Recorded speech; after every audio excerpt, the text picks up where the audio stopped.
Hi, and welcome to the Rowe Real Estate Market Update. And what we're going to do here is go through some monthly statistics about what's happening in the market so that you can get a pretty good picture of what's going on. I like to talk about what's happening nationally as well as what's happening in the Chicago area. And while real estate certainly is a local market, there's no question that markets have a tendency to move in similar directions, or that one may end up affecting the others. So I think it's good to keep an eye on the big picture, but also obviously the local market that affects you. So there's a lot of things going on in the Chicago real estate market. I think we might be seeing some signs of an early shift in the market. It's a little early to call it, but we'll talk about some of the numbers that lead me to believe that. So stick around through the whole video and you'll see some of those statistics that make me believe that. First, I want to take a look at an article that was written recently about the Chicago real estate market. This was a Chicago Tribune article titled Competitive Trends Hit Chicago Rental Markets. And while we're mainly going to be talking about single family homes, I think it's an interesting thing to take a look at what's going on in the rental market because it can have an impact on single family homes. What this article talks about is, well, the last year and a half, you've seen this phenomenon all across the country where people have been getting multiple offers for a house. And often those offers are for greater than list price, so they've been extremely competitive. But the article covers an interesting thing that I really hadn't heard much about before I read this article. And that is the fact that in the rental markets, people in Chicago are actually seeing situations where people are bidding more than what the rental is listed for. So in other words, it's the same kind of thing that's happening in single family homes, happening for rentals. I haven't really heard of that before, so I thought that was interesting. And why does that matter to single family homes? Well, I think part of that is a reflection of some desperation. A lot of people sold homes and haven't been able to find homes to replace the homes they sold.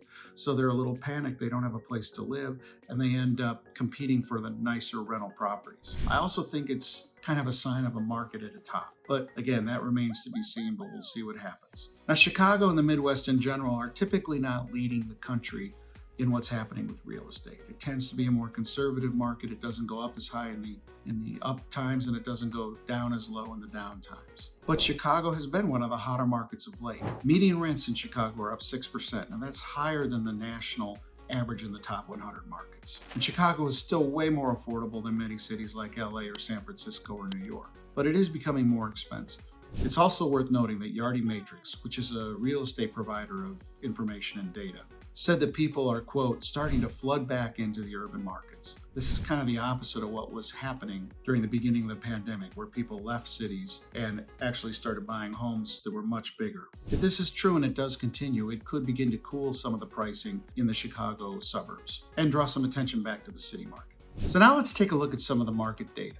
And while real estate is definitely a local marketplace, I think it's always good to keep your eye on the broader market as well as the local market, because most of the time, broader trends will trickle into the local markets. So typically, as we look at these numbers, I'll try to present some national numbers, and then we'll talk about the more local markets. And when I say local markets, I'm talking about the Chicago area markets.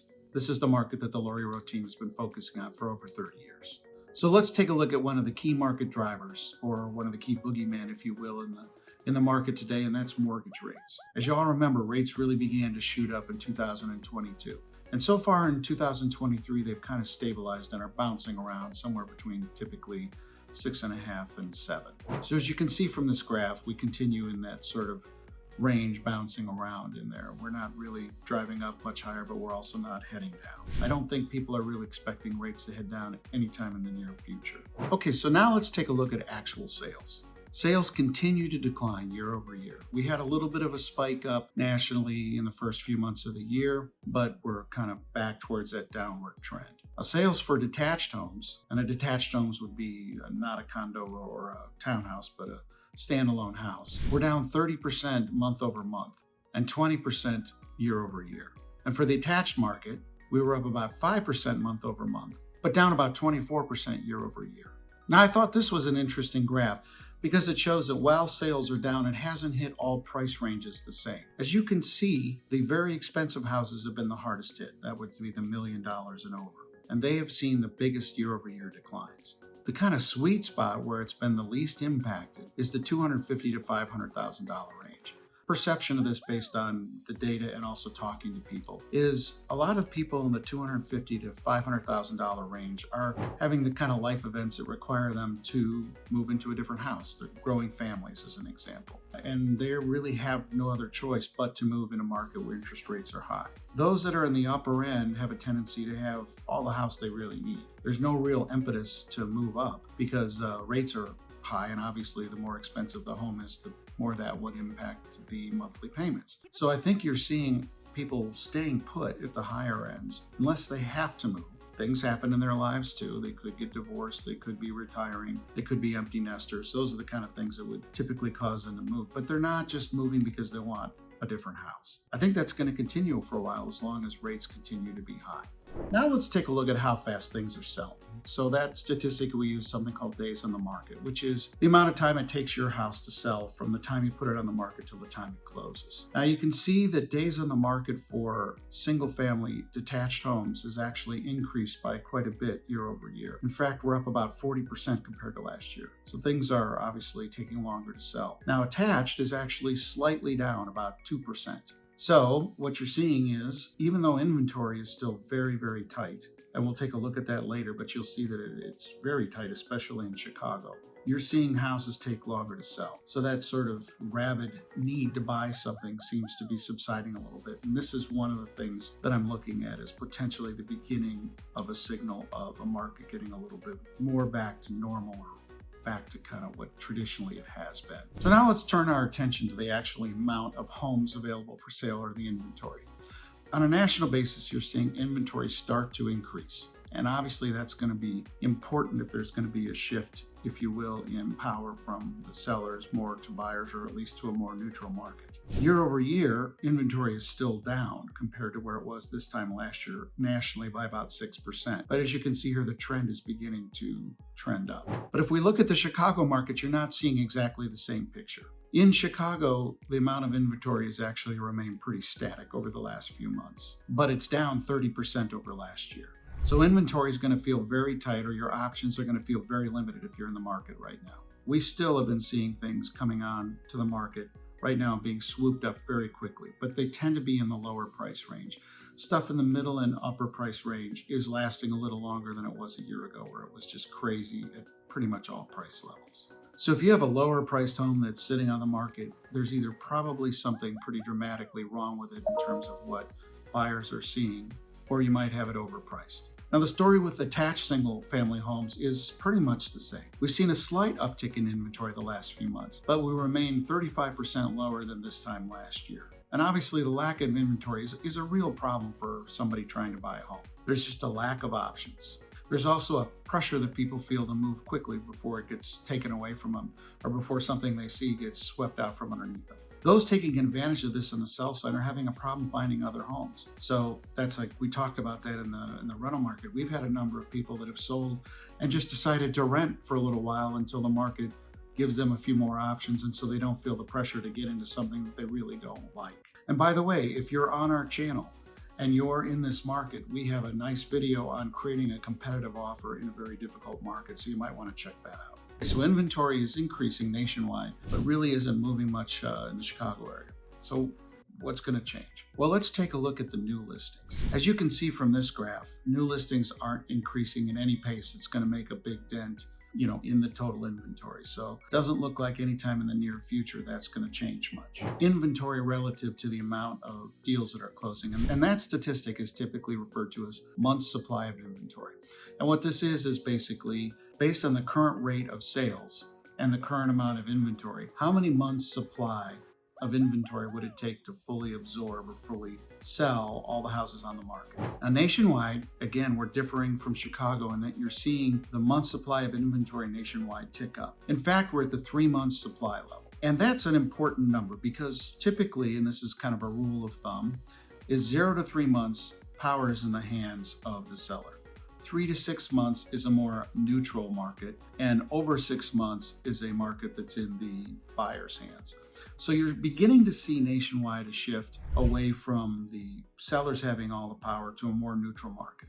And obviously this can vary at any place, and also, as we talked about, price range. So you're still seeing in Chicago, for example, stuff in the $200,000 to $400,000 or $500,000 range going very quickly, and stuff in the upper range is taking a little more time. So as we look at the Chicago market in this graph, you can see that we're still in a seller's market overall based on that analogy I gave you. We're at 1.6 months supply, pretty much for both the single family homes, detached and attached homes. And again, with the new listings that we showed, you're not going to see that change dramatically in the near future, unless of course you see a big drop off in sales. So based on the statistics we've looked at, with new listings not really increasing greatly, you're likely not going to see this move dramatically unless you see a big uptick in new listings or you see a big downdraft in sales.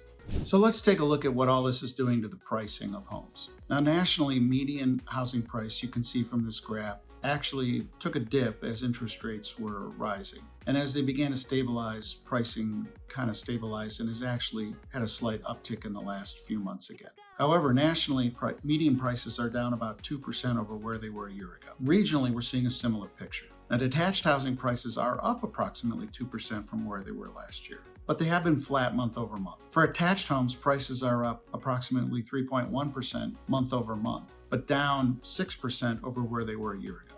So pricing is kind of stabilized. Nationally, it looks like it might have started a trend down. Again, regionally, I think because you're seeing such inventory constraints here in the Chicago area, the pricing is kind of holding. Okay, so where are prices likely to go?